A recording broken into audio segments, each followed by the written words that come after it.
सारे जहां से अच्छा हिंदुस्तान हमारा, हम बुलबुले इसके ये गुलसिता हमारा।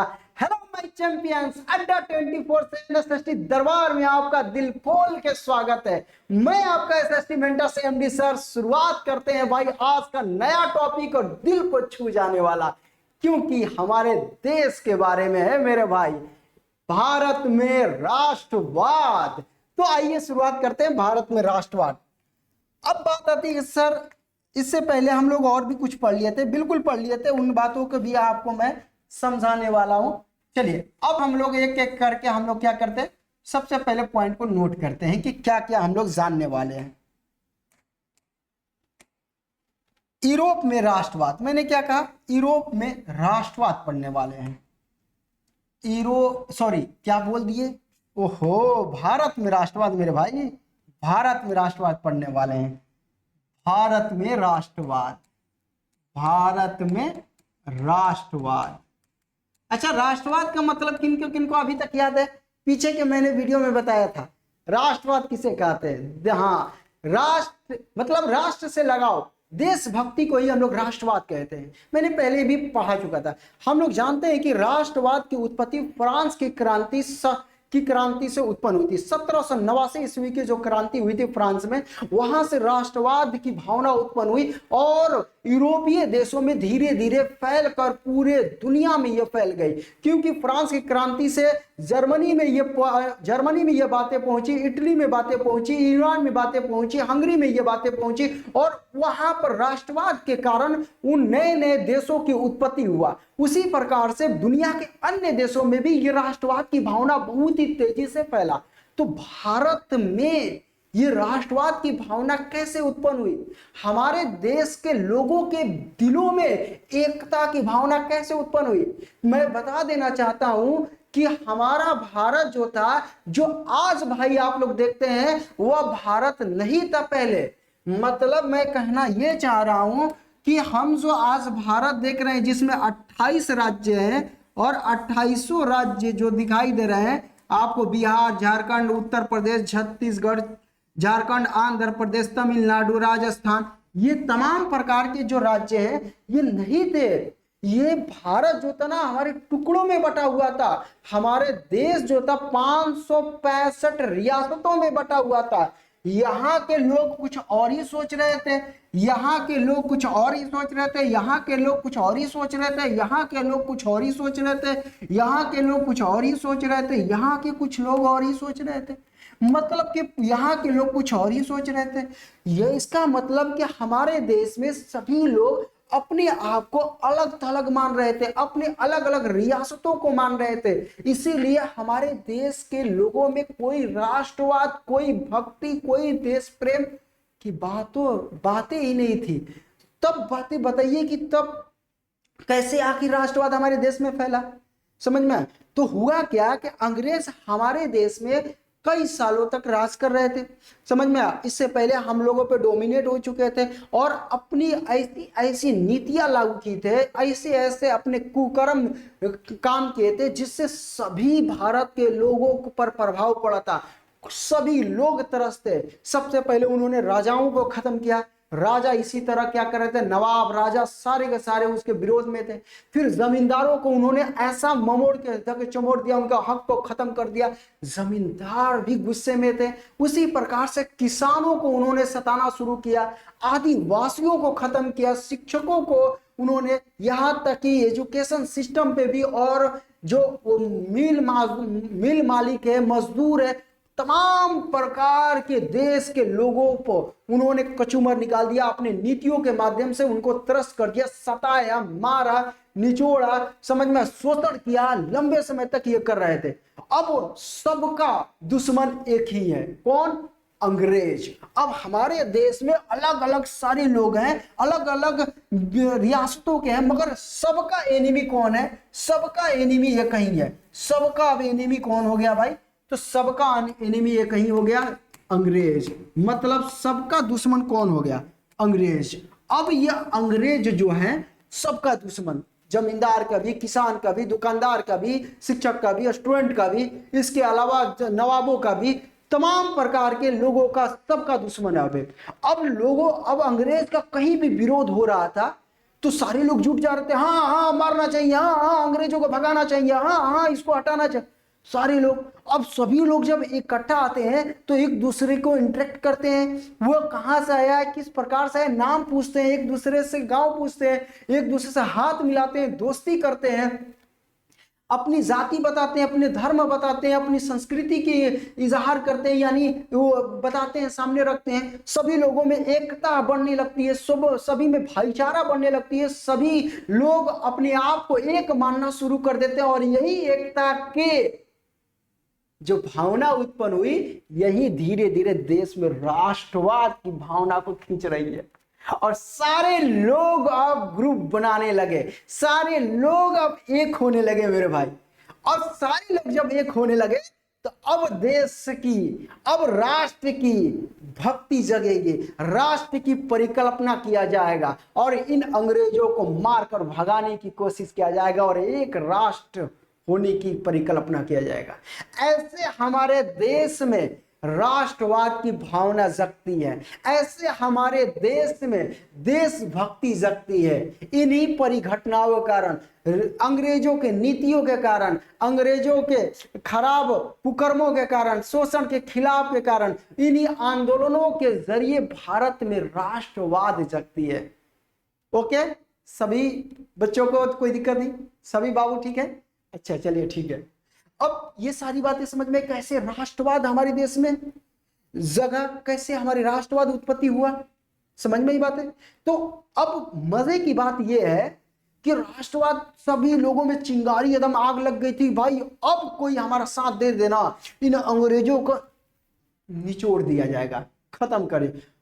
अब बात वही है कि कहा जाता है ना कि पाप का घड़ा जब भर जाता है बस फूट ही जाता है। वही अंग्रेजों का हाल हुआ कि इतने सालों से कई उन्होंने नीतियां ऐसे ऐसे बनाए थे तो उनका पाप का घड़ा धीरे धीरे भर रहा था। और ये पूरा कब हुआ? प्रथम विश्व युद्ध के बाद, यानी उसी के समय, प्रथम विश्व युद्ध के समय घड़ा भर जाता है और फूटना शुरू हो जाता है, यानी विद्रोह शुरू हो जाते हैं, आंदोलन शुरू हो जाते हैं।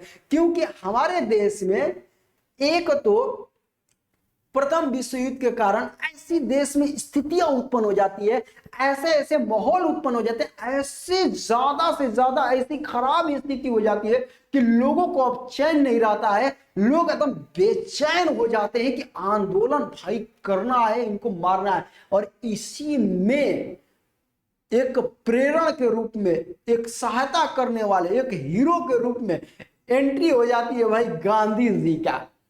साउथ अफ्रीका से आ जाते हैं गांधी जी, और जब गांधी जी आते हैं तो अपने अंदर, समझ में एक ऐसे हथियार लेके आते हैं, अपने माइंड के अंदर एक ऐसे थॉट लेके आते हैं, सत्याग्रह।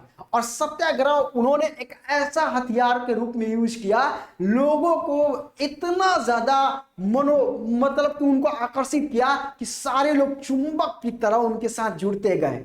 और उसी सत्याग्रह से उन्होंने पूरे साम्राज्य के नींव हिला दिया और लोगों में एक उत्साह भर गया। और यहीं से शुरू होता है आंदोलन का राज, गांधी का राज। और पूरे के पूरे नींव को उन्होंने जड़ से उखाड़ फेंक दिया इन लोगों की सहायता से। समझ में ही बात है। तो इस प्रकार, अरे यार इतना मजा है इस चैप्टर में, मतलब कि अंदर से जुनून भी आएगा, खून भी खोलेगा कि हम रहते हैं ना सर तो इतना खबर देते ना, ऐसे आएगा भाई। आपके जगह पे हम भी थे ना, अंदर से सोचिए भात जिसे ना खोलता है अधान, वैसे ही हमरो अंदर खून खोल रहा था। मगर पढ़ाते हैं ना भाई तो अंदर से खून खोलता है, रोना भी आ जाता है, क्योंकि इमोशंस हो जाता है आदमी।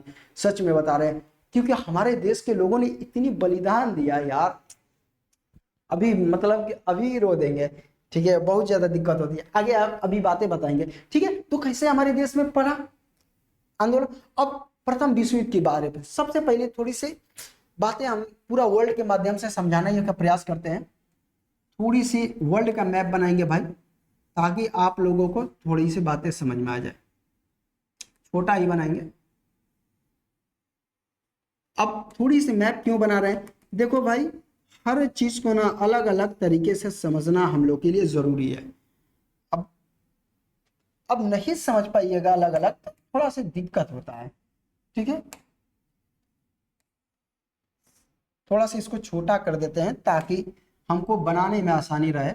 और यहाँ से फॉन्ट आप लोगों को ये, क्योंकि थोड़ा से हम आपको कुछ एक्स्ट्रा सामान देना चाहते हैं, ठीक है। कोई भी ऐसा सब्जेक्ट बाबू पढ़ो ना तो उसमें कुछ बचे नहीं, हमारा यही मानना है मेरे दोस्त। अगर हम पढ़ाना चाहते हैं तो हम आपको ऐसे चीज दे देना चाहते हैं ताकि आप कभी भी उसका यूज करो, कोई दिक्कत नहीं होना चाहिए बाद में। समझ में है कि सर ये छूट गया ये पॉइंट, अरे भाई क्यों छूटेगा, एक बार तो लाइफ में पढ़ना ही या पढ़ाना है। हम इस पूरी दुनिया का नक्शा इसलिए बनाए ताकि आपको खुद थोड़ी बात है। अब ये यूरोप है, यहाँ पर आपको राष्ट्रवाद की भावना जग गई थी कैसे, और यहाँ से राष्ट्रवाद की भावना की लहर हमारे देश में चलती है, समझ में आया, यहाँ पे लहर।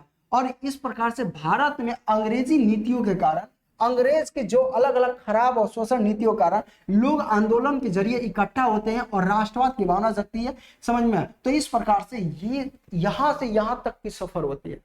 और ये अंग्रेज यहाँ से आए थे, यहाँ पर अंग्रेज मतलब ब्रिटेन है, तो यहाँ से आए थे भारत में और यहाँ पे भेजने की हमारी कोशिश चल रही थी। अब हुआ क्या कि इसी यूरोप में दो गुट आते हैं, दो गुट के मतलब एक आते हैं ध्रुव राष्ट्र और एक आते हैं मित्र राष्ट्र। कितने राष्ट्र आते हैं, तो दो राष्ट्र आते हैं इस यूरोप में। एक कौन आता है भाई, ध्रुव राष्ट्र, ध्रुव राष्ट्र। अब ध्रुव राष्ट्र के अंतर्गत कौन कौन देश है, तो ध्रुव राष्ट्र के अंतर्गत आते हैं कौन कौन से देश, तो सबसे पहले ध्रुव राष्ट्र के अंतर्गत आते हैं जर्मनी आता है, इटली आता है और ऑस्ट्रिया हंगरी आता है। और कौन आता है, Austria Hungary, Austria Hungary, okay. तो ये देश भाई आते हैं, ऑस्ट्रिया हंगरी। तो ये तीन देश आते हैं और भी छोटे छोटे देश शामिल हो जाते हैं। और इधर कौन होते हैं, तो इधर आते हैं आप लोगों को, एक आते हैं आप लोगों का ये मित्र राष्ट्र। कौन आते हैं, मित्र राष्ट्र। अब मित्र राष्ट्र की अगर बात की जाए तो इनमें कौन कौन से देश आते हैं, तो मित्र राष्ट्र में भाई मेरे आ जाते हैं, मित्र राष्ट्र में फ्रांस आ जाता है, इसके अलावा इंग्लैंड आ जाता है, इंग्लैंड जो इसने हम लोग उपनिवेश बनाया था, और उसके बाद आ जाता है रूस। रूस बाद में खत्म होने के बाद यहाँ पे इसके जगह पे अमेरिका भी आ जाता है, ठीक है। शुरुआती दौर में तब तक इतना ठीक है आपको समझने के लिए। तो इस प्रकार से दो गुट हो जाते हैं, ये गुट है, ठीक है। गुट का मतलब ग्रुप। और इनमें क्या होता है, वर्ष यानी लड़ाई शुरू हो जाती है भाई। अब इनमें क्या हो जाता है, लड़ाई शुरू हो जाता है इन दोनों में। अब इन दोनों गुटों के वजह से ये सारे काम यूरोप में हो रहे हैं। अब इन दोनों गुटों के वजह से लड़ाई शुरू होती है और यूरोप की लड़ाई पूरा विश्व में फैल जाता है। यूरोप की लड़ाई क्या होता है, पूरा विश्व में फैल जाता है। अब यहां क्यों फैल जाता है, क्योंकि इसी यूरोपीय देश के कोई ना कोई इन सभी देशों में उपनिवेश था। चाहे अमेरिका की बात किया जाए, चाहे भारत की बात किया जाए, चाहे साउथ अफ्रीका की बात किया जाए, चाहे अन्य अलग अलग देश यहाँ पे हैं वहां की बात किया जाए, उन सब में, और ऑस्ट्रेलिया, यहाँ पर आपको हिंद चीन तमाम प्रकार के जो देश थे, उन तमाम प्रकार के देशों में क्या हो जाता है, युद्ध छिड़ जाता है। क्योंकि जहां जहां अंग्रेज थे, जहां जहां ये जर्मनी, इटली, ऑस्ट्रिया हंगरी जहां जहां उपनिवेश अपना बनाए थे, वहां तो उनकी सेना थी और वहां पर आपस में धमाका करते हैं। यानी पूरी दुनिया एक तरफ से इन दोनों गुटों में इन्वॉल्व हो जाती है और पूरी दुनिया के लोग जब युद्ध में शामिल हो जाते हैं तो इसे बोला जाता है विश्व युद्ध। और सबसे पहली बार हुआ था दुनिया में, ऐसा कहीं युद्ध नहीं हुआ था, इसीलिए इसे प्रथम विश्व युद्ध बोला जाता है। तो यही दोनों के कारण उत्पन्न क्या होता है, प्रथम विश्व युद्ध। क्या होता है, प्रथम विश्व युद्ध होता है, प्रथम विश्व युद्ध। और प्रथम विश्व युद्ध कब होता है, तो 1914 में होता है। खत्म कब होता है, ठीक है, खत्म कब होता है, तो 1918 में खत्म होता है। कितने साल तक चला, कितने साल चला, तो 4 वर्ष चला, ठीक है। कौन से संधि के माध्यम से ये खत्म हुआ, तो वर्साई की संधि के माध्यम से खत्म हुआ, वर्साई की संधि के माध्यम से खत्म हुआ, ठीक है। तो इन तमाम प्रकार की चीजें, प्रथम विश्व युद्ध में कौन कौन गुट थे, तो ध्रुव राष्ट्र थे और एक मित्र राष्ट्र थे, ठीक है, एक मित्र राष्ट्र, एक मित्र राष्ट्र। तो इस प्रकार से इन दोनों बातों को याद रखेंगे, ठीक है। तो अब यहां पर क्या होता है कि युद्ध होता है और इस युद्ध का प्रभाव भारत में पड़ता है। क्यों, क्योंकि भारत किसका उपनिवेश था, इंग्लैंड का। भारत किसका गुलाम था? इंग्लैंड का भाई। अब इंग्लैंड का गुलाम था तो इंग्लैंड लड़ेगा तो पैसा खर्च होंगे, इंग्लैंड जब लड़ेगा तो पैसा खर्च होंगे, सेना की जरूरत पड़ेगी, समझ में, इसके अलावा वो सामानों की जरूरत पड़ेगी, खाने की जरूरत पड़ेगी, ये तमाम प्रकार के चीजों की भरपाई कहां से करेगा? अपने उपनिवेश से, क्योंकि अपने देश में वो सारी चीजें तो पूर्ति नहीं कर सकता, अपने देशों से इन सारे सामानों को तो अपनी चीजों को पूर्ति नहीं कर सकता, तो जितने इसके उपनिवेश थे वहां से इसने चीजों को मंगाना शुरू किया। जैसे कि फॉर एग्जाम्पल भारत, अब भारत से उस समय सक्रिय था, समझा, भारत में इसका प्रभाव देखने को मिल जाता है, किसके कारण? इंग्लैंड के कारण। अब वो क्या होता है कि प्रथम विश्व युद्ध के समय पहले तो अंग्रेजों ने सेना की उसकी जरूरत पड़ी, क्योंकि युद्ध जो हो रहा है प्रथम विश्व युद्ध बड़ा युद्ध है, तो सेना भी ज्यादा लगेगी। तो सेना को कहां से ये पकड़ते थे? ये सेना को कहां से पकड़ते थे? हमारे देश से, हमारे देश में जाते थे, गांव में पकड़ो उसको, तनकी से हट्टा कट्टा मजबूत है लेके चलो, अरे भाई उसको बंदूक चलाने आता है कि नहीं चलाना आता, थोड़ा से ट्रेनिंग दिया और उसको लेके चला गया इंग्लैंड, समझ में? कौन होने जा रहा है उसको पकड़ लिया, गांव गांव के जितने किसान के लोग थे, किसान के लड़के थे, समझ में, छोटे किसान, बड़े किसान, श्रमिक, उन सभी के घर से पकड़ पकड़ के नौजवानों को लेकर भर्ती करा जाता था, जिसका दिल भी नहीं करता था, जिसका मन भी नहीं करता था, उसको जबरन लेकर चले जाते थे। अब बताओ कि सोचिए कि किसी का, अब यहाँ पे आज कह दे कि चलो ये काम करना है, कहे भाई जाओ ना, काम ही नहीं करेंगे, समझ में, तनी जबरदस्ती फपेली में हाथ धर के मारा मारी शुरू। मगर उस समय तो अंग्रेज का राज था, अब करे तो क्या करे, जबरन उनको लेके भाई चला जाता था। और सबसे खराब बात यह था कि हमारे देश के लोगों को ना, जो फोर्स बनाता था, सैनिक बनाता था, उनको अगला पंक्ति में रखता था कि साला गोली खाए तो सबसे पहले यही खाए, यही मरे। और हमारे देश के लोगों को शहीद होना पड़ता था, मतलब कि एक तरफ से उनकी हत्या करवा देता था आगे लाइन में खड़ा करा कर, इतनी खराब कुकर्म करता था इंग्लैंड, और हमारे देश के लोगों को बहुत हालत करा। अब हमारे देश में क्या हुआ, आर्थिक स्थिति गड़बड़ाने लगी, समझ में आया, उसके ऊपर हमारे ऊपर टैक्स लगा दिया, इसके अलावा सीमा शुल्क लगा दिया, हमारे देश में भुखमरी आने लगी, बेरोजगारी चरम सीमा पे बढ़ गई। इसके अलावा इसी समय हमारे देश में कहीं कहीं फसल खराब हो गए, फसलों की कमी हो गई, अनाज की कमी हो गई, और यह देखिए कि दुर्भिक्ष यानी महामारी भी फैल गई, 120 से 130 लाख लोग भाई मारे गए।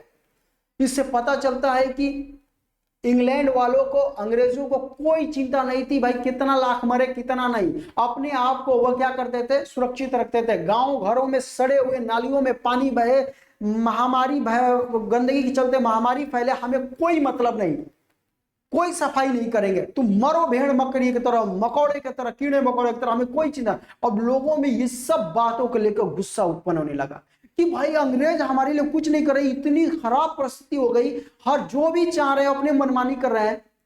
ये सारी बातें इकट्ठा हो रही थी मन में लोगों को कि ये सब क्या कर रहे हैं। और ऊपर से इन्होंने ये वादा कर दिया था कि इस प्रथम विश्व युद्ध से जब हम जीत जाएंगे तो बहुत से सुविधाएं देंगे, डोमिनियन स्टेट देंगे, तुम्हें थोड़ी सी आजादी देंगे, समझ में। इस बात को लेकर लोगों को मन में आशा था, तो चलो भाई इस युद्ध के बाद जब खत्म हो जाएगा युद्ध, हमें कुछ आजादी मिल जाएगी, हमें कुछ फ्रीडम मिल जाएगा, हम थोड़े, हमारी मुश्किलें खत्म हो जाएगी, हम आराम से रहेंगे, हमें कोई दिक्कत नहीं होगी, हमारी दिक्कतों को खत्म कर देगा। अब ये थोड़ा सा उनमें दिल में था, परंतु ऐसा कुछ नहीं हुआ, युद्ध के समय कुछ नहीं हुआ भाई।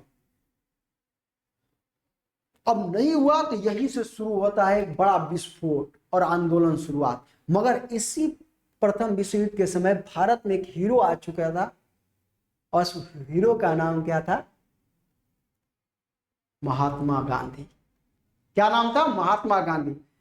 महात्मा गांधी क्या थे? अगर ये बातें समझ में आ गया तो आगे बढ़ते हैं हम लोग।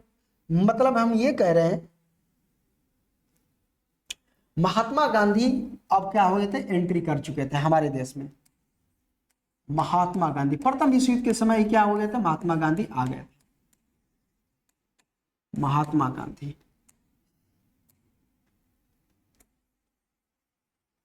ठीक है। अब महात्मा गांधी इससे पहले क्या था, देखिए महात्मा गांधी ने एक बढ़िया वकील थे और उन्होंने एक गुजराती व्यापारी थे अब्दुल्ला, उनकी केस लड़ने के लिए वो कहाँ गए थे, अफ्रीका महादेश में गए थे। और अफ्रीका कहाँ पर है, तो इसको थोड़ा सा यहाँ पे दिखा देता, ये जो है इसको साउथ अफ्रीका बोला जाता है, इस एरिया में गए थे, यहां से गए थे यहाँ पर भारत, ठीक है। अब यहाँ पे वो केस लड़ रहे थे, केस लड़ते लड़ते वहीं पर रह गए। उन्होंने वहां पे रहकर नस्ल भेदी जो कानून चल रहा था उसके विरोध में उन्होंने वहां पर आंदोलन शुरू किया अफ्रीका। क्यों? क्योंकि वहां पे भी भारतीय रह रहे थे और भारतीय काले थे और अंग्रेज गोरे थे। अंग्रेज और गोरे के लिए वहां कानून बनाया गया था, गोरों के लिए सब कुछ दिया गया था और जो काले लोग थे उनको कुछ नहीं दिया जाता था, कोई अधिकार नहीं, मारा जाता था, पीटा जाता था, कुत्ते के भांति उनका व्यवहार किया जाता था। महात्मा गांधी भी खुद काले थे, महात्मा गांधी को भी इस कानून के तहत उनको कई बार प्रताड़ित किया गया। यहां तक कि जब महात्मा गांधी फर्स्ट एसी के टिकट लेके जब सफर कर रहे थे तो उनको काले होने के कारण उनको उठा के ट्रेन में से फेंक दिया गया कि तुमको अधिकार नहीं है यहाँ पर बैठने का, जाके तुम कचरा वाला डिब्बा में बैठो। महात्मा गांधी को बहुत बुरा लगा था और वही शपथ लिए थे कि यहाँ से इस आंदोलन के माध्यम से मैं क्या करूंगा कि पूरे के पूरे सिस्टम को हिला दूंगा, पूरे के पूरे यहाँ पे नस्ल भेदी कानून जो है उसको खत्म करूंगा। और उसके लिए उन्होंने सबसे पहली बार वहीं पर सत्याग्रह आंदोलन की शुरुआत किए थे। सत्याग्रह हथियार का प्रयोग करके उन्होंने वहां की साम्राज्य के नींव हिला दिए थे और उसी सत्याग्रह आंदोलन के तहत उन्होंने नस्ल भेदी कानून को खत्म किया। और तब जाके जब भारत में उन्होंने एंटर किया तो 9 जनवरी 1915 ईस्वी को उन्होंने भारत में क्या किए, प्रवेश किया। और जब महात्मा गांधी 9 जनवरी 1915 ईस्वी को जब भारत में प्रवेश करते हैं तो फूल और मालों के माध्यम से स्वागत होता है, काफी ज्यादा जोर शोर से उनकी स्वागत होता है क्योंकि महात्मा गांधी का नाम उस समय बहुत बड़े बड़े लोग जान चुके थे सत्याग्रह के बारे में और अफ्रीका के दक्षिण अफ्रीका के बारे में, उनके जो त्याग बलिदान था उनके बारे में चर्चा हो गई थी। तो 9 जनवरी 1915 ईस्वी को महात्मा गांधी कहाँ आते हैं, भारत में आते हैं। 9 जनवरी 1915 ईस्वी को, ठीक है, आते हैं और काफी ज्यादा स्वागत होता है। जब भारत देश में आते हैं तो उन्होंने भारत की दुर्दशा देखी, अरे बाप रे बाप, भारत की ये स्थिति कर दी अंग्रेजों ने, यहाँ पे भी नहीं छोड़ा, वहां पे तो करके किए ही है। तब महात्मा गांधी ने कहा कि अब लगता है कि आंदोलन में कूदना ही था। आंदोलन में कूदने जा रहे थे, हाथों में धलिए उनके गुरु जी, कौन, गोपाल कृष्ण गोखले। महात्मा गांधी की जगह गुरु का नाम क्या था, गोपाल कृष्ण गोखले, गोपाल कृष्ण गोखले नाम था भाई, याद रखिएगा, एग्जाम में पूछ लिया जाता है मेरे दोस्त। गोपाल कृष्ण गोखले हाथ धलिए, राजनीतिक गुरु थे, गुरु जी थे उनके, समझ में। अब हाथ धलिए, कहा गुरु जी हाथ छोड़िए, आंदोलन करा रहे, कैसे बात कर रहे हो, क्या आंदोलन में कूदना है, भारत को समझे हो, अफ्रीका बनाए हो का, कहा कि मतलब क्या, कहा कि सुनो, आंदोलन में कूदने से पहले वहां के रीति रिवाज संस्कृति और कहाँ पे क्या चीज है सब कुछ देख लेना चाहिए। अपनी गुरु जी की बात मानकर महात्मा गांधी ने कहा कि ठीक है, हम आपकी बात को मानते हैं। कहा कि क्या कहना चाहते हैं, कहा, उनके गुरु जी ने कहा कि 1 साल तक भ्रमण करो पूरा भारत को। कहा 1 साल तक, हाँ, अगर बिल्कुल सही कह रहे हैं, चलिए भ्रमण करते हैं। महात्मा गांधी 1915 ईस्वी में आए और 1 सालों तक उन्होंने पहले देश को भ्रमण किया। जब भ्रमण किया तो आंख चका करे, गुरु जी धन्य है प्रभु, आप हमको बचा दिए, भाई आप ना होते तो मैं भारत को समझ ही नहीं पाता। भारत का प्राण तो असली गांव में बसा हुआ है, भारत की समस्या तो असली गांव में है। भारत के अगर कहीं आजाद कराना है तो गांव से आजाद हो सकता है, कस्बों से आजाद करा सकता है। अगर भारत की कहीं शक्ति है तो गांव और कस्बों में। कहा कि एकदम सही पकड़ लिए।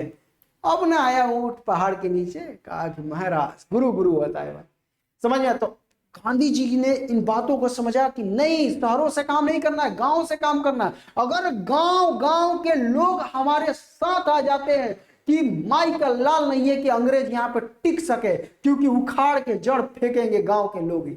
इसीलिए उन्होंने कहा कि भारत गांव में बसता है, क्योंकि उस समय भारत पहले गांव के रूप में था, सबसे ज्यादा गांव थे, तो इसीलिए गांव से काम करना था। पहली बार महात्मा गांधी को इस बात को लेकर, स्पीच के लेकर, कुछ भाषण के लेकर उनको बनारस हिंदू विश्वविद्यालय में बुलाया गया।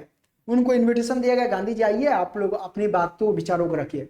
और उस समय जो बनारस हिंदू विश्वविद्यालय में जो स्टेज लगा था, बड़े बड़े लोग वहां पे आए थे, जमींदार आए थे, बड़े किसान, बड़े बड़े लोग घराने के थे, और सब लोग बड़े बड़े लोगों बात कर रहे थे, बड़ी बड़ी बातें कर रहे थे। वहां पे किसान जमीन मजदूरों की कोई बात नहीं किया।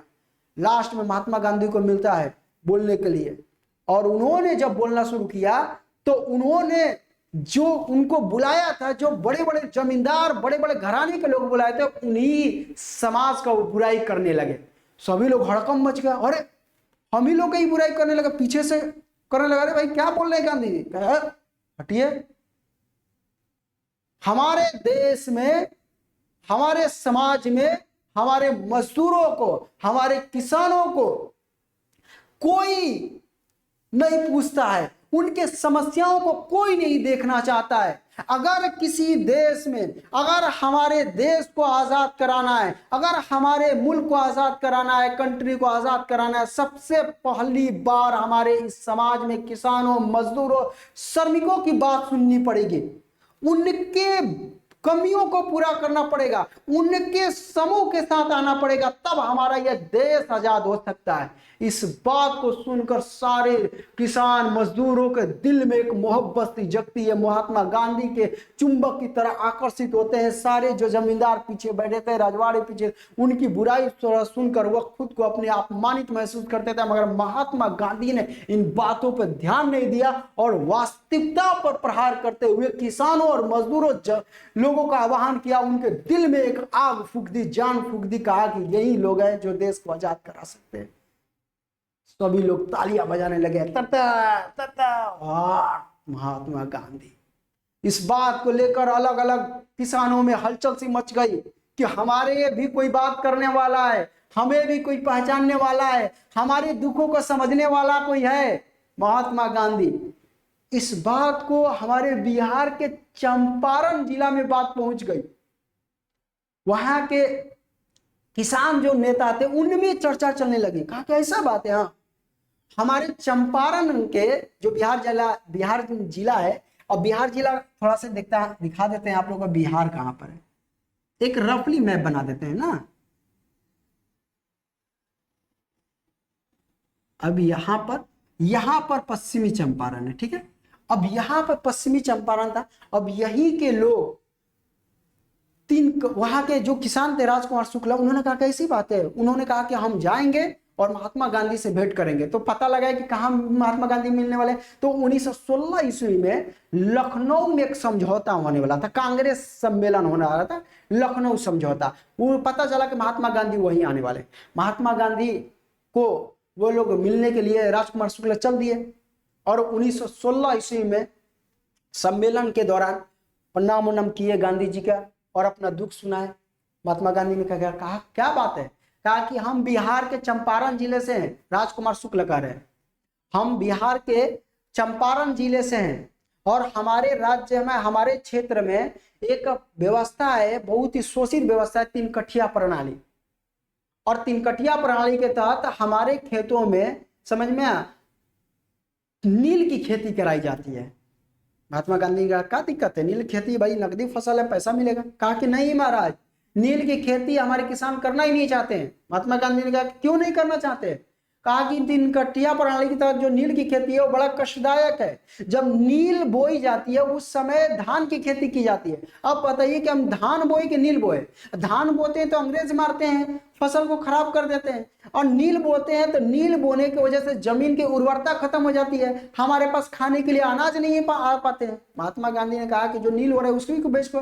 कहा कि बेचते हैं तो अंग्रेज हमें बहुत कम कीमत देते हैं, हमारी जमीन खराब हो जाती है, हमारी उर्वरता खराब हो जाती है, हमारा खेत में मतलब खेत खराब हो जाते हैं, और हमारे पास पैसे भी बहुत कम आते हैं, जिससे हमारे परिवार का भरण पोषण भी मुश्किल हो जाता है। अब बताइए कि हम करें तो क्या करें। कहा कि बड़ा सच में दिक्कत की बात है। कहा कि ठीक है, 3 कठिया प्रणाली के खिलाफ आंदोलन जरूर किया जाएगा।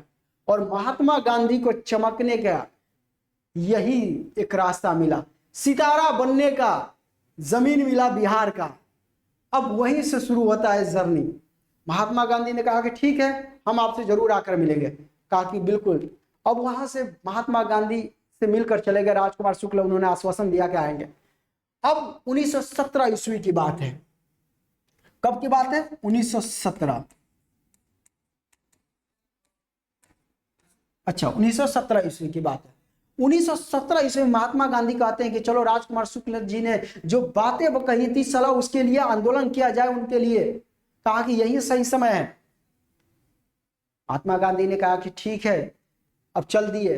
पटना जाने पर वहां पे रोका गया, मगर किसी भी तरीके से उनको मारने का भी प्रयास किया गया। महात्मा गांधी किसी तरह चंपारण पहुंच गए। चंपारण पहुंचने के बाद किसानों में उत्साहित भावना जग गई, एक लहर सी भावना जग गई। किसान एकदम देखकर खूब एकदम खुश उल्लास हो गए। जान उनके लगता है कि मरे हुए पौधे में कोई पानी डालने पर हरियाली मत छा, उनके दिलों में वैसी एक हरियाली छा गई। महात्मा गांधी ने उनके आंखों में चमक और इस विश्वास को देखकर डट कर कहा कि हम इसके लिए भरपूर आंदोलन करेंगे। और सबसे पहली बार भारत में महात्मा गांधी ने अपना जो हथियार लेकर आए थे साउथ अफ्रीका से, सत्याग्रह, उस सत्याग्रह का उन्होंने क्या किया? आरंभ किया। और तिनकटिया प्रणाली के तहत जो आंदोलन शुरू किए, इसी का नाम पड़ा चंपारण सत्याग्रह। और चंपारण सत्याग्रह कब शुरू हुआ? 1917 ईस्वी में। चंपारण सत्याग्रह, चंपारण सत्याग्रह, ठीक है। सत्याग्रह कब हुआ? 1917 में। किसने नेतृत्व किया भाई? क्वेश्चन पूछेगा, नेतृत्व किसने किया? महात्मा गांधी। किसने किया? महात्मा गांधी, ठीक है, महात्मा गांधी। अच्छा, किसने इनको बुलावा दिया था? बुलावा कौन दिया था? क्या ये? तो राजकुमार शुक्ला, राजकुमार शुक्ला। फिर क्वेश्चन पूछेगा कि चंपारण सत्याग्रह जो 1917 ईस्वी में हुआ था, किसके खिलाफ हुआ था? किसके खिलाफ हुआ था? ठीक है, किसके खिलाफ हुआ था? तो तिनकठिया प्रणाली के खिलाफ हुआ था। किसके? तिनकठिया, तिनकठिया प्रणाली के खिलाफ हुआ था। क्वेश्चन पूछेगा तिनकठिया प्रणाली में किसकी खेती होती थी? किस फसल की? तो नील की खेती होती थी, नील की खेती होती थी, ठीक है। तो ये सारी पॉइंट है जो ऑब्जेक्टिव क्वेश्चन में पूछ लिए जाते हैं। और सबसे पहली बार यही सत्याग्रह का प्रयोग किया कौन? महात्मा गांधी, सबसे पहली बार। और सबसे अच्छी बात जानते क्या हुआ? ये भारत में प्रथम सत्याग्रह महात्मा गांधी का था और ये सक्सेस भी हो गया, सफल हो गया। अब बात आती है कि सर सत्याग्रह का मतलब क्या होता है? बहुत से स्टूडेंट्स ये भी पूछ लेते हैं, या एग्जाम में भी क्वेश्चन पूछा गया बाबू, सत्याग्रह किसे कहते हैं? या अब सत्याग्रह किसे कहते हैं, इस बात को समझना है। ठीक है, सत्याग्रह का मतलब ना सत्य के लिए आग्रह करना, सत्य के लिए डटे रहना। मतलब जो बात सत्य है भाई, मैं उसके लिए क्यों डरूं? ये सत्य बात है तो मैं सीना तान के कहूंगा कि हाँ मुझे ये सत्य है, मैं इसके लेकर रहूंगा, ये मेरा अधिकार है, ये मेरी चीज है। कहा ये सत्य है। महात्मा गांधी ने सत्याग्रह के बारे में बताया। क्या बताया? तो सुनिए, महात्मा गांधी ने सत्याग्रह के बारे में बताया। कहा कि सत्याग्रह का मतलब होता है सत्य के साथ खड़ा रहना। उन्होंने क्या बताया? सत्य के साथ क्या करना? खड़ा रहना। सत्य के साथ, सत्य के साथ खड़ा रहना, खड़ा रहना। उन्होंने कहा कि जो सत्य है भाई उसके लिए तुम खड़ा रहो ना, कोई नहीं दिक्कत होगा। और इन्होंने कहा कि जो व्यक्ति सत्याग्रह करता है उसको सत्य के शक्ति के अलावा कुछ जरूरत नहीं है। अपने शत्रुओं को हराने के लिए इस बल की, शारीरिक बल की कोई जरूरत नहीं है, शारीरिक बल की कोई जरूरत नहीं है। इन्होंने कहा अपने शत्रुओं को हराने के लिए शारीरिक बल की कोई जरूरत नहीं है। तुम सत्य के साथ खड़ा रहो, उसके अंदर की आत्मा इतनी झंझोड़ देगी कि वो अंदर से कहेगा कि यार गलत तो सच में है, ये इसका अधिकार है, इसको दे देना चाहिए। इतना अंदर से वो उब जाएगा कि उसको अंततः नस्त मस्तक होना पड़ेगा और उस सत्याग्रही के सामने झुकना पड़ेगा। और महात्मा गांधी ने कहा कि इसमें हिंसा नहीं, अहिंसा पे बल दिए। उन्होंने कहा कि कोई हिंसा नहीं है सत्याग्रह में, तुम अहिंसा के पर रास्ते पर चलो और अपने सत्य के लिए डटे रहो। देखो कि तुम्हारे पास बड़ा से बड़ा ही क्यों ना रहे शत्रु, तुम्हारा नस्त मस्तक होना उसके लिए जरूरी है। इस बात को लेकर महात्मा गांधी ने बताया और इस बात को लेकर सभी ने, जितने भारत के लोग थे वो सारे लोगों ने इस बात को समझ लिया कर यार कितना बढ़िया कॉन्सेप्ट दिए, कितना महात्मा गांधी थॉट दिए हैं, क्योंकि ये पहले भी प्रयोग कर चुके थे अफ्रीका में और सक्सेस भी हुआ था। इसीलिए 1917 ईस्वी में जब चंपारण सत्याग्रह का प्रयोग किया, सबसे पहली बार सत्याग्रह था, सक्सेस भी हुआ और सभी लोगों ने इस सत्याग्रह के साथ यानी सत्य के साथ खड़ा रहना सीख लिया और महात्मा गांधी को बातों को फॉलो करना शुरू कर दिया। तो ये सारी की सारी बातें महात्मा गांधी से जुड़ी हुई है। अगर सोचो कि महात्मा गांधी नहीं आते तो कितना लोग उदासीन थे कि आजादी कैसे मिलेगी, लोग लड़ने जा रहे हैं तो मार दे रहे हैं, गोली मार दे रहे हैं, मुड़ी काट दे रहे हैं। अब लोगों को यह विश्वास हो गया कि नहीं भाई, जो हमारा सत्य सत्य के साथ आग्रह करेंगे, खड़ा रहेंगे, शारीरिक बल का प्रयोग नहीं करेंगे, आगे वाला जरूर जुड़ेगा। और महात्मा गांधी ने इस बात को दिखा दिया था। इसी बात को लेकर चर्चा फैल गई कहां पर? गुजरात में। भारत में गुजरात में चर्चा फैल गई। बिहार से कहां चला गया खबर? गुजरात में। अच्छा, थोड़े से ये फिगर भी बना देते हैं गुजरात वाला, थोड़ा सा इसको ये ऐसे कर देते हैं ना बाबू, ये आप लोगों को कोई दिक्कत नहीं होगा ना, दिखाई दे रहा है? अच्छा चलिए ठीक है। हम थोड़ी सी यहाँ पे एक चित्र बना रहे हैं रफली भारत का, और आप लोगों को ना ये बातें ना समझ में बहुत ही मजा आएगा कि सर कैसे कनेक्ट कर रहे हैं। हर एक बात को थोड़ा सा फिगर के माध्यम से कनेक्ट किया जाएगा ना, तो बाबू आप लोगों को ना इतना मजा आएगा ना कि भारत के मतलब कि कोई दिक्कत ही नहीं होगा। थोड़ा सा ये क्या हो गया, पतला हो गया, हालांकि ये रफली मैप है, कोई ये नहीं कि एकदम, हाँ सर एकदम, ये थोड़ा सा ऐसे कर देते हैं, ठीक है। अब हमने क्या कहा बाबू कि यहाँ पर बिहार है और यहाँ से आंदोलन शुरू हुआ और यहाँ से आंदोलन चला गया गुजरात में। कहां पर? तो एक जगह है यहाँ पर खेड़ा। अब खेड़ा में क्या हुआ था? खेड़ा में जो किसान थे उनकी फसल बर्बाद हो गई थी और वहां पे महामारी फैल गई थी, जिसके वजह से लोगों को काफी मुश्किलें का सामना करना पड़ रहा था। उनके पास पैसे नहीं थे कि उनको लगान दे सके। तो उन्होंने, किसानों ने कहा कि भाई साहब आप लोग क्या करिए कि थोड़ा से हम लोग को ढील दे दीजिए, थोड़ा से कर्ज माफ कर दीजिए और जो कुछ है थोड़ा थोड़ा दे देंगे। अंग्रेजों ने कहा कि एक चौवन्नी माफ ना हुई, जो लागू है वो देना पड़ेगा। किसानों ने कहा भाई दिक्कत हो गया है, देखिए कि फसल खराब हो गई है, महामारी फैली हुई है, हम कहीं काम भी नहीं कर सकते हैं।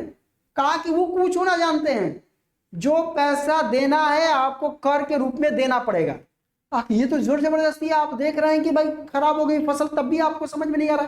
कहा कि कुछ नहीं, तुम घर द्वार बेचो, कुछ भी बेचो, हमसे उसे मतलब नहीं है। कहा कि अरे बाप रे, ये तो बड़ा मुश्किल के काम कर रहा है। समझ में आई बात है? तो अब यहाँ पे एंट्री आ जाते हैं महात्मा गांधी। कहा कि क्या ये जबरदस्ती कर रहे हैं? यहाँ पे भी सत्याग्रह था, उन्होंने शुरू कर दिया 1918 ईस्वी में खेड़ा आंदोलन। 1918 ईस्वी में क्या कर दिया? कहा गया अरे रुकिए, सत्याग्रह ही चल रहा है तो चारों तरफ यही धमाका चालू कर देते हैं, काहे नहीं होगा। जब चंपारण में उखाड़ पुखाड़ दिए तो यहाँ क्या होगा। खेड़ा में क्या कर दिया? 1918 ईस्वी में आंदोलन खड़ गए, इसको नाम दिया गया खेड़ा आंदोलन। क्या नाम दिया गया? खेड़ा आंदोलन। 1918 में समझ में, ये किसानों का आंदोलन था, क्योंकि फसल खराब हो गई थी। क्या हो गई थी? फसल खराब हो गई थी। फसल खराब होने का मतलब काट कूट दिखा दिए, समझ में, और दिक्कत हो गया था। और यहाँ पे भी ये आंदोलन सक्सेस हो गया मेरे भाई, ये आंदोलन भी क्या हो गया? सक्सेस हो गया। अब तो और ज्यादा महात्मा गांधी का नाम पूरे जवार पठार में हल्ला होने लगा। किसान इसी तरह वो हल्ला कर रहा था, अरे भाई गजब महात्मा गांधी है, गजब, बिना एक मतलब कि बिना हिंसा किए, बिना लड़े हम लोग को जो चाहिए वो मिल जा रहा है, इससे बढ़िया क्या चीज है। गजब भाई, महात्मा सच में गांधी महात्मा है। अजीब मतलब कि महात्मा, अच्छा गांधी जी को महात्मा किसने नाम दिया था? रविंद्रनाथ टैगोर ने। रविंद्रनाथ टैगोर ने क्या किया था? इन्होंने महात्मा शब्द दिया था, महात्मा शब्द दिया था, महात्मा शब्द दिया था। किसको? गांधी जी को दिए थे, ठीक है ना, इस बात को याद रखिएगा, महात्मा शब्द दिए थे। अब महात्मा उनको मानने लगे। अब इस बात को लेकर मजदूर जो थे अहमदाबाद में, उनको भी सताया जा रहा था। हुआ क्या, अहमदाबाद में मजदूर क्या कर रहे थे उस समय? अहमदाबाद में ना प्लेग फैल गया था, इतनी ज्यादा गंदगी और चूहों के कारण वहां पे प्लेग फैल गया था। लोग ना, महामारी पूरा प्लेग फैल गया। तो महामारी, महामारी का मतलब होता है ना कि हर जगह वही तांडव चल रहा था। जैसे कोविड महामारी, हर जगह कोविड कोविड, समझ में, पूरे देश विदेश में, समझ में, हर जगह पूरे, मतलब कहीं भी शरण नहीं है। उसी तरह उस समय प्लेग महामारी फैल गया अगल बगल के देशों में भी। अब हमारे देश में भी महामारी था। अब अहमदाबाद में जितने भी मजदूर थे, अब भाई महामारी में घर छोड़ के भाग रहे हैं। कौन भाई यहाँ पर रहेगा, समझ में। खेती भी चौपट हो चुकी है, यहाँ पे कोई अनाज भी नहीं है, हर चीज महंगा मिल रहा है। कोई की खेती नहीं हुई, खेती खराब हो गई थी प्लेग फैलने के कारण, बहुत से स्थिति दयनीय हो चुकी थी, हर चीज महंगा हो रहा था, पानी खराब हो चुका था, अनाज नहीं मिल रहा है। अब लोग बताइए रहेंगे, जैसे कोविड में कैसे भाग गए घर कि कमी हो गई हर चीज का, उसी तरह उस समय अहमदाबाद में 1918 की बात है बाबू, 1918 की बात है। अब अहमदाबाद में, अहमदाबाद गुजरात नहीं है, यहाँ पे एक शहर है अहमदाबाद, ये गुजरात की बात है। अहमदाबाद में सारे लोग भागने लगे। तो अब अंग्रेजों ने कहा कि भाई तो ये तो अगर भाग जाएंगे तो हमारा प्रोडक्शन कैसे होगा, ऐसे भी हम युद्ध में फंसे हुए हैं, क्योंकि 1918 है और उस समय भी प्रथम युद्ध चल रहा था और उनकी मशीनें बंद हो गई थी, उनके कारखाने इसलिए बंद हो गए थे, मतलब वहां पर कारखाने में उत्पादन, जो खाने पीने और पहनने की वस्तुओं की जगह पर सैनिकों के लिए सामान उत्पादन हो रहा था। कहां पर, ब्रिटेन में। अब सैनिकों के लिए जो उत्पादन हो रहा था तो उसके लिए वो लोग बिजी थे और भारत से सामान लेकर जा रहे थे, खाने पीने कपड़े उपड़े की चीजें। तो अंग्रेजों ने कहा कि अगर ये लोग भाग जाएंगे तो हमारा उत्पादन कैसे करेगा, टारगेट दिया गया कि इतना उत्पादन करना है। तो उन्होंने कहा कि क्यों ना हम इन लोगों लालच दे दे। कहा कि बिल्कुल लालच देना चाहिए। तो उन्होंने क्या किया, लालच देना शुरू कर दिया। किसको, जो मजदूर थे। कहा कि ये देखो भाई, जो यहाँ पे रहेगा ना, हम उनको इतना परसेंट बेसी देंगे, यानी महीने से कुछ पैसा बढ़ा के देंगे।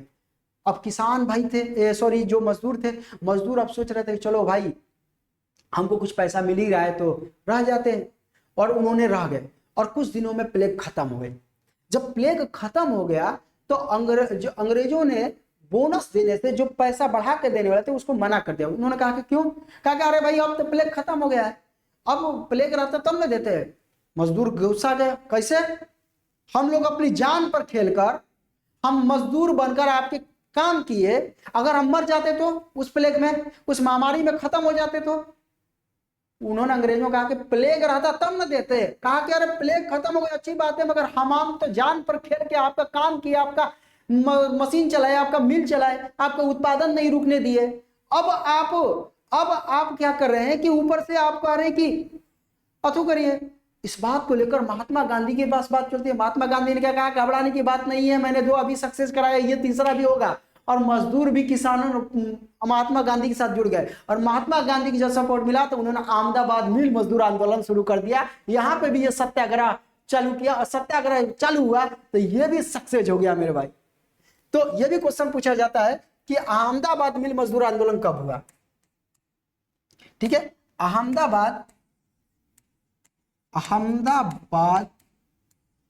मिल मजदूर आंदोलन कब हुआ, मिल मजदूर आंदोलन कब हुआ।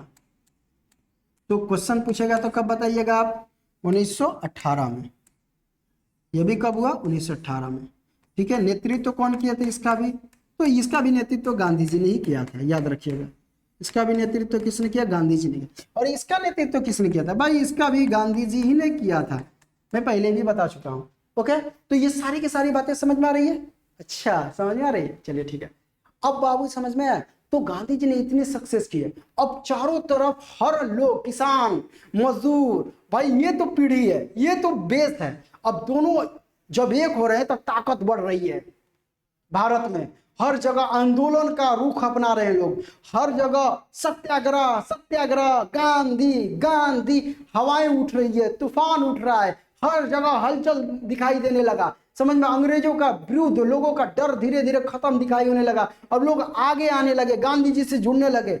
ये सारा क्रियाकलाप देखकर सारे अंग्रेज डरने लगे, सारे अंग्रेज डर गए कि भाई गांधी क्या कर रहा है यार, ये तो पूरा का पूरा सिस्टम हिलाने की कोशिश में है, पूरा जबरदस्त तरीके से लोगों को इकट्ठा कर रहा है, गतिविधियां बढ़ गई है, राष्ट्र के प्रति प्रेम जग रहा है, राष्ट्रवादी भावनाएं उत्पन्न हो रही है, देशभक्ति विक्षोभ हो रहे हैं।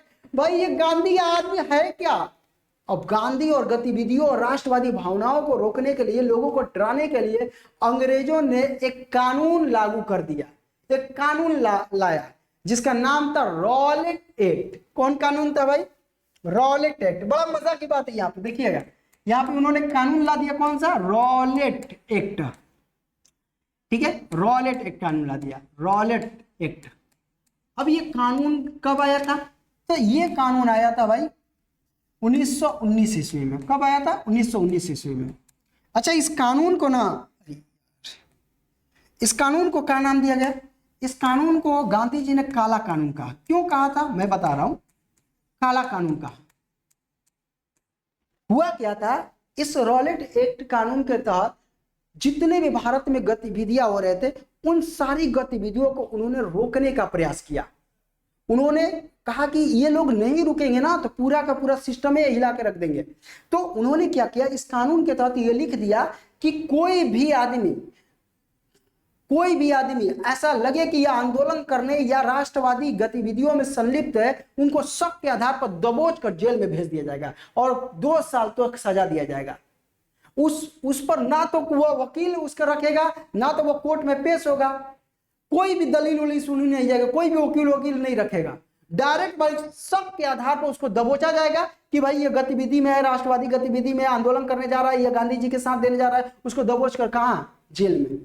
महात्मा गांधी ने कहा कि अरे यार, ये तो बिना वकील बिना दलील वाला काला कानून है, ये तो आदमी कोई शक के आधार पर कैसे पहचान सकता है? महात्मा गांधी ने ये तो काला कानून है, काला कानून संज्ञा दे दी है। कौन? महात्मा गांधी। और इसे बिना वकील बिना दलील वाला भी कानून कहा गया। बिना वकील बिना दलील वाला कानून कहा गया, कानून कहा गया भाई, बिना दलील बिना वकील वाला कानून कहा गया। इस बात को लेकर पूरे के पूरे हड़कंप मच गया। अब हड़कंप मच गया तो अब क्या करेंगे?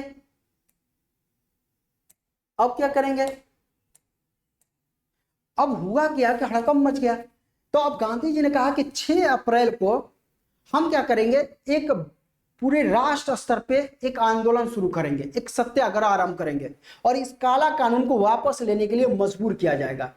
कहा कि एकदम गांधी जी हम आपके साथ हैं, कोई दिक्कत नहीं है, जब आप कहे जब हम लोग साथ आ जाएंगे। इस बात को लेकर गांधी जी ने खुश हुए, कहा कि ठीक है 6 अप्रैल को हम लोग क्या करेंगे, इस कानून को हटाने के लिए 6 अप्रैल को इस कानून का हटाने के लिए एक आंदोलन, एक सत्याग्रह शुरू करेंगे, एक सत्याग्रह शुरू करेंगे। कहा कि ठीक है, कोई दिक्कत नहीं है, हम लोग शुरू साथ हैं आपके। और इस बात को लेकर जब अंग्रेजों का पता चला तो जब आंदोलन शुरू हो रहे थे, कहीं कहीं मार्च निकल रहे थे, तो अंग्रेज जानते क्या किए, 10 अप्रैल को एक मार्च करते हुए, मार्च का मतलब रैली मतीन लोग जा रहे थे, उन पर गोलियां चलवा दिए, गोलियों से भुंजवा दिए। इस बात को लेकर लोग उग्र होने लगे, गुस्से में आ गए कि अंग्रेज पगला गया, बिना मतलब के गोली चला रहा है। और यही नहीं, कांग्रेस के 2 बड़े नेता सैफुद्दीन किचलू और सत्यपाल मलिक, 2 बड़े नेताओं को गिरफ्तार करके शक के आधार पर उसको जेल में बंद कर दिया था। अब पंजाब में इन गतिविधियां तेजी से बढ़ रही थी, तो पंजाब में इन्होंने क्या किया कि इस गतिविधियों को कंट्रोल करने के लिए वहां के खूंखार आदमी था जिसका नाम था जनरल डायर, और वहां की शासन व्यवस्था को कहा कि जनरल डायर जाकर उस शासन व्यवस्था को वहां संभालो। जनरल डायर आता है पंजाब में, क्या कर देता है, मार्शल लॉ लागू कर देता है अमृतसर वाले इलाका में। और मार्शल लॉ लागू करता है तो भाई सब उस समय पढ़े लिखे नहीं थे, उन लोगों को पता भी नहीं चलता है कि मार्शल लॉ क्या होता है और लागू कब हुआ। जब लागू पता नहीं चलता है तो लोग सत्यपाल मलिक और सैफुद्दीन किचलू के जो गिरफ्तारी हुआ था उसके विरोध में, और ये राष्ट्र गतिविधियां को रोकने के लिए जो अंग्रेज बार बार ये कदम उठाए, तो उसकी चर्चा करने के लिए और आगे क्या किया जाए उसकी चर्चा करने के लिए एक सम्मेलन बुलाया गया। और उस सम्मेलन जलियांवाला एक बाग है, बाग का मतलब बगीचा हो, चारों तरफ से वो बगीचा के ऐसे बड़ी बड़ी चारों तरफ से दीवार से घिरा हुआ था, ठीक है, और एक तरफ का ही रास्ता था जाने आने का, और बीच में कुआं था और उसके अगल बगल पेड़ थे, ठीक है, अगल बगल पेड़ थे। अब हुआ क्या कि इस जगह पर लोगों को इकट्ठा किया गया, 13 अप्रैल को। कब? 13 अप्रैल। बस 3 दिन, 10 अप्रैल को मार्च में गोलियां चला दी गई, 3 दिन बाद तो ये काम ही हुआ। और 13 अप्रैल को जब इनको इकट्ठा करने के लिए बुलाया गया तो यहाँ पे लोग बहुत से इकट्ठा हो गए।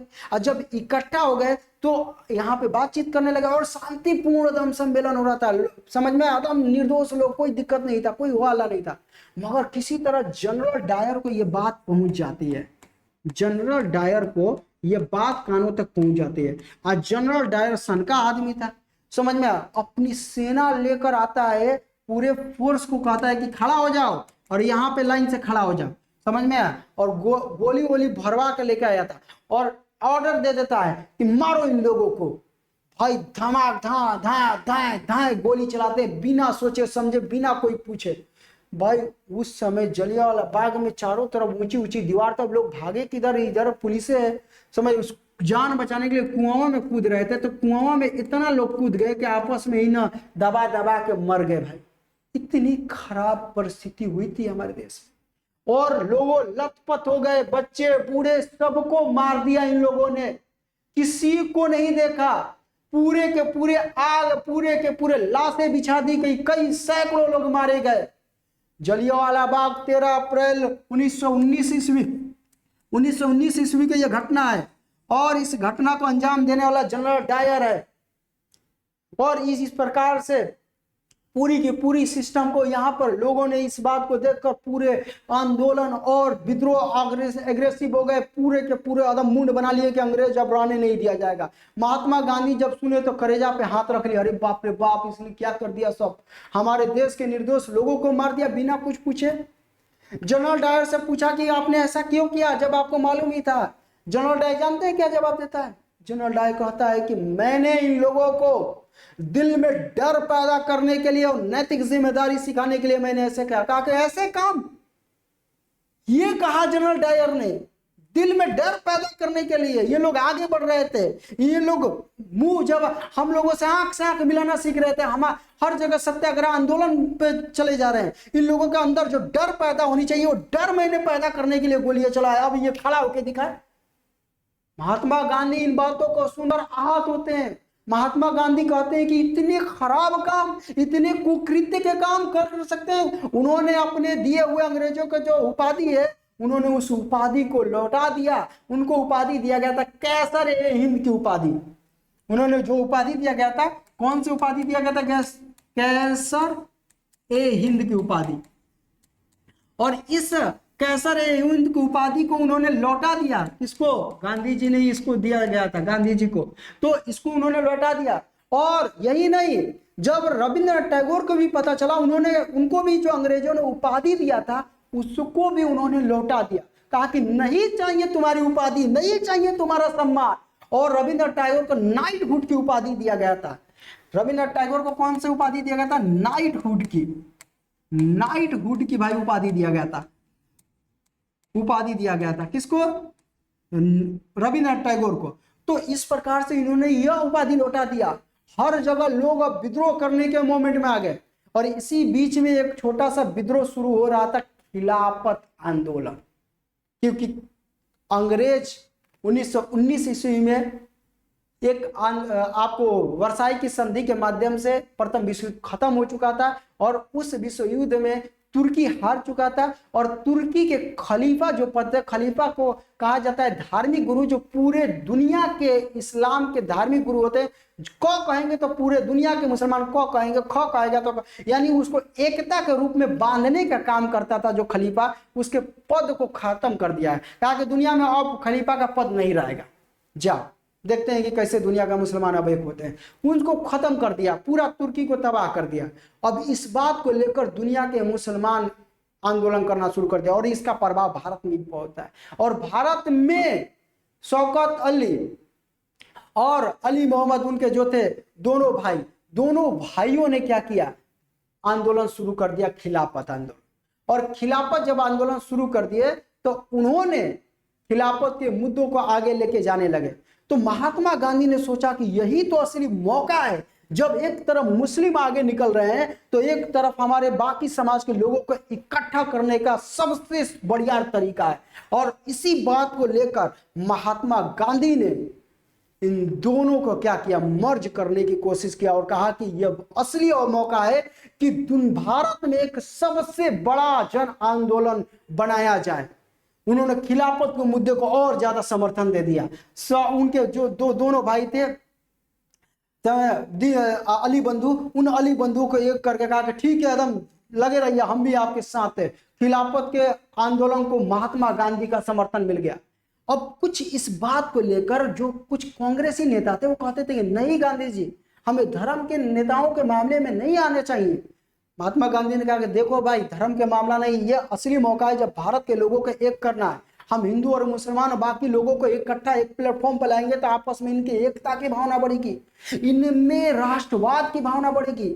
इस बात को लेकर उन्होंने कहा कि ठीक है। बाद में महात्मा गांधी के कहने पर कांग्रेस का सम्मेलन हुआ था 1920 ईस्वी में नागपुर अधिवेशन में, और नागपुर अधिवेशन में इसकी मंजूरी मिल जाती है। ठीक है, आपको जो दिल में अच्छा लगे वो करिए। उन्होंने कहा कि हम लोग करेंगे असहयोग आंदोलन। लोगों ने पूछा कि असहयोग आंदोलन क्या है? कहा कि अंग्रेजों का कोई सहयोग नहीं किया जाएगा। कहा कि क्यों?